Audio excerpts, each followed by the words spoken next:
नमस्कार किसान भाइयों, Bajrang news point YouTube channel में आपका स्वागत है। प्याज के ताज़ा रेट एवं तेजी मंदी खबरों के लिए आप चैनल को सब्सक्राइब जरूर कर दें, वीडियो को लाइक और शेयर कर दें। किसान भाइयों, इस वीडियो में हम बात करेंगे प्याज के दाम देश भर में कब तक बढ़ेंगे, आने वाले दिनों में प्याज की क्या कुछ डिमांड रह सकती है, प्याज के भाव को लेकर पूरी जानकारी आपको इस वीडियो के अंदर विस्तार से देंगे।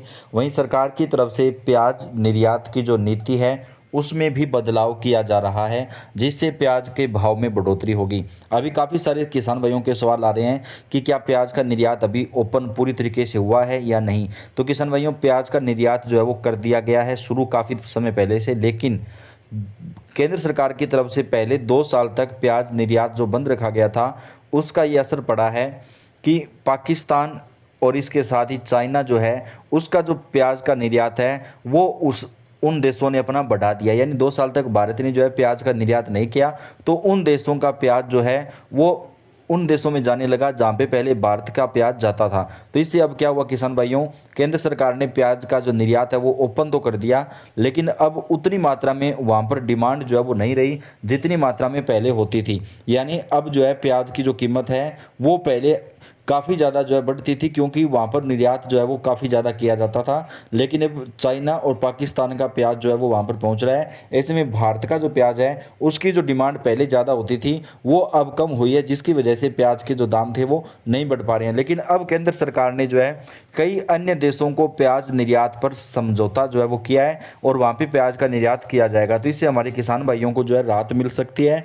वहीं केंद्र सरकार ने एक और बड़ा फैसला भी लिया है, जिसमें प्याज के ऊपर जो निर्यात शुल्क लगता था 20% का, उसे भी हटा दिया गया, ताकि प्याज के जो भाव हैं उसमें तेजी जो है वो दिखाई दे सके, किसान भाइयों को जो फायदा है वो मिल सके। तो आने वाले दिनों में इसका जो असर है वो यहाँ पर दिखाई दे सकता है किसान भाइयों।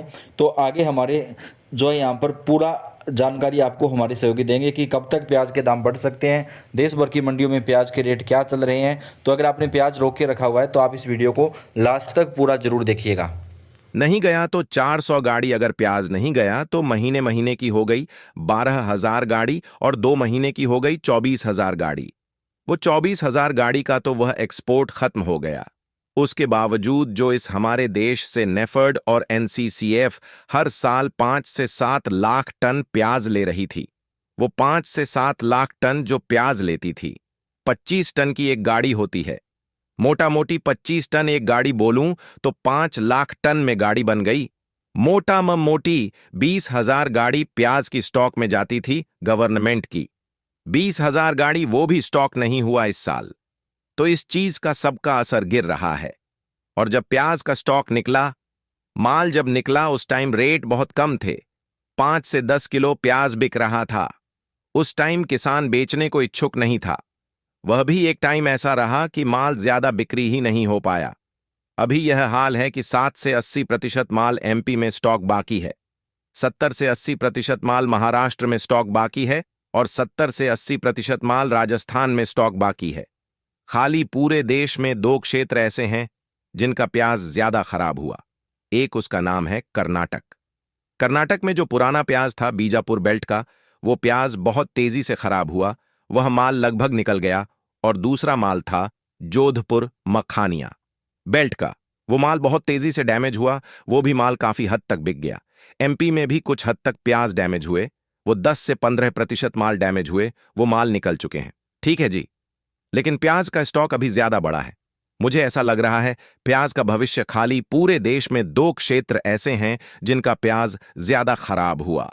एक उसका नाम है कर्नाटक। कर्नाटक में जो पुराना प्याज था बीजापुर बेल्ट का, वो प्याज बहुत तेजी से खराब हुआ, वह माल लगभग निकल गया। और दूसरा माल था जोधपुर मखानिया बेल्ट का, वो माल बहुत तेजी से डैमेज हुआ, वो भी माल काफी हद तक बिक गया। एमपी में भी कुछ हद तक प्याज डैमेज हुए, वो 10 से 15% माल डैमेज हुए, वो माल निकल चुके हैं। ठीक है जी, लेकिन प्याज का स्टॉक अभी ज्यादा बड़ा है। मुझे ऐसा लग रहा है प्याज का भविष्य बहुत अच्छा नहीं दिख रहा, क्योंकि प्याज में तेजी जब बनती जब माल पहले बिक गया होता। जितना इस 3 महीने में प्याज बिकना चाहिए था उसके मुकाबले प्याज अभी आधा ही बिका है। जो प्याज बाहर निकल जाता था, गवर्नमेंट के पास चला जाता था, उसके बाद कुछ सड़ जाता था, कुछ फेंक दिया जाता था, या कुछ माल बांग्लादेश चला जाता था, या कुछ बाकी कंट्रियों में चला जाता था, तो वो इस साल में नहीं हुआ। ठीक है जी। मेरी नॉलेज ये कहती है कि प्याज का स्टॉक जितना होना चाहिए उससे 30% फालतू है अभी इस देश में, या कहीं से कोई आने वाले समय में कोई डिमांड निकल आएगा। आने वाले समय में अगर नए प्याज को कोई नुकसान पहुंचता है तब तो पुराने प्याज को कुछ चांस मिल जाएगा, नहीं तो मुझे एंड बहुत खराब दिख रहा है प्याज का। आने वाला समय बहुत खराब दिख रहा है। खराब नहीं, बहुत खराब दिख रहा है। अगर कुछ डिमांड किसी वजह से एक्सपोर्ट में निकल जाए, या कुछ गवर्नमेंट की निकल जाए, या कुछ % प्याज खराब हो जाए, या कोई आने वाला नया प्याज खराब हो जाए, तब 10-20% चांस मिल जाए तो मिल जाए प्याज को, नहीं तो प्याज का एंड बहुत खराब दिख रहा है। प्याज में अभी ये लगा लो, प्याज में बहुत सारे नए इलाके बन गए हैं प्याज में, जिन इलाकों में कभी प्याज नहीं होता था। इस साल एमपी में छतरपुर, कटनी, रेवा और यह अलग बेल्ट है। इस बेल्ट के अंदर भी प्याज होने लग गया है। शिवपुरी से लेकर और पर्ली बेल्ट में गुना बेल्ट से लेकर आगे तक बहुत प्याज है। और यह अपनी पुरानी बेल्ट तो प्याज की है ही है, जो शाहजहाँपुर, सुजालपुर, आस्था, सीहोर, ठीक है जी, भोपाल और अपना मऊ, मक्सी, रतलाम, देवास, ये सारे गांव में बहुत बड़ी बेल्ट है प्याज की। सहारपुर करीबन ना करते करते भी मैं समझता हूं 2000 गांव हैं एमपी के अंदर प्याज के, और एमपी प्याज की खेती में महाराष्ट्र से आगे जा चुका है। और इस साल जो कुचामन की प्याज की क्वालिटी बनी है उसने तो एमपी की प्याजों को भी फेल कर दिया है। राजस्थान में मतलब उनका कलर, पत्ती, स्किन, छिलका, साइज बहुत बढ़िया आ रहे हैं प्याज। राजस्थान वाले भी क्वालिटी पर अब काम करने लग गए हैं। तो मुझे जिस हिसाब से प्याज की मैं रिपोर्ट देख रहा हूं, पूरे हिंदुस्तान की, जैसे हमारे पास दिल्ली के फोन बजते हैं, सब जगह के सब इलाकों के, उससे यही गणना आ रही है। प्याज में मुझे तेजी ज्यादा नहीं दिख रही। प्याज यही चलेगा, कभी ₹2 ऊपर घट जाएगा, कभी ₹2 बढ़ जाएगा। लेकिन अगर एंड तक स्टॉक ज्यादा पड़ा रहा तो एंड प्याज का गलत हो जाएगा। ठीक है जी। और यही रिपोर्ट लहसुन की है। लहसुन में भी यही कहानी है। लहसुन भी बहुत है, लहसुन की भी कोई कमी नहीं है।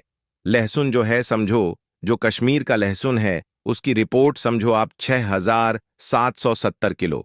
जो हिमाचल का लहसुन है वो यहां बिक रहा है 70 से लेकर 120 तक, कोई एक्स्ट्रा ऊपर हो जाए तो 130। जो चीफा बड़ौद के लहसुन आ रहे हैं वह नीचे में 40 से लेकर 50 तक, ऊपर में 100 रुपये। जो एमपी के लहसुन आ रहे हैं वह नीचे में 50 रुपये, ऊपर में 8090। जो यूपी के लहसुन आ रहे हैं वो नीचे में 3040, ऊपर में 70 रुपये। 80 तक लहसुन भी आमदनी है। 20 गाड़ी की रेंज में अराइवल में आ रही है। कभी 18 हो जाती है, कभी 24 हो जाती है। एक आध दिन बीच में अराइवल 40 गाड़ी की आई है। और लहसुन की भी फसल भरपूर है, कोई कमी नहीं है लहसुन की भी। पैदावार डबल ही है समझो। तो अगर माल लहसुन भी अगर अच्छे भाव से अभी नहीं निकल जाता, अच्छे टाइम में निकल जाता, तो एंड लहसुन का भी बढ़िया नहीं दिख रहा। ठीक है जी। ये साल कुल मिला के थोड़ा सा भविष्यवाणी समझो। दूसरी चीज समझो खतरनाक है, ये प्रकृति के लिए भी खतरनाक है, वैसे भी खतरनाक है। ये बगैर मौसम की आंधियां, बगैर मौसम की बारिशें, तूफान होने, प्रकृति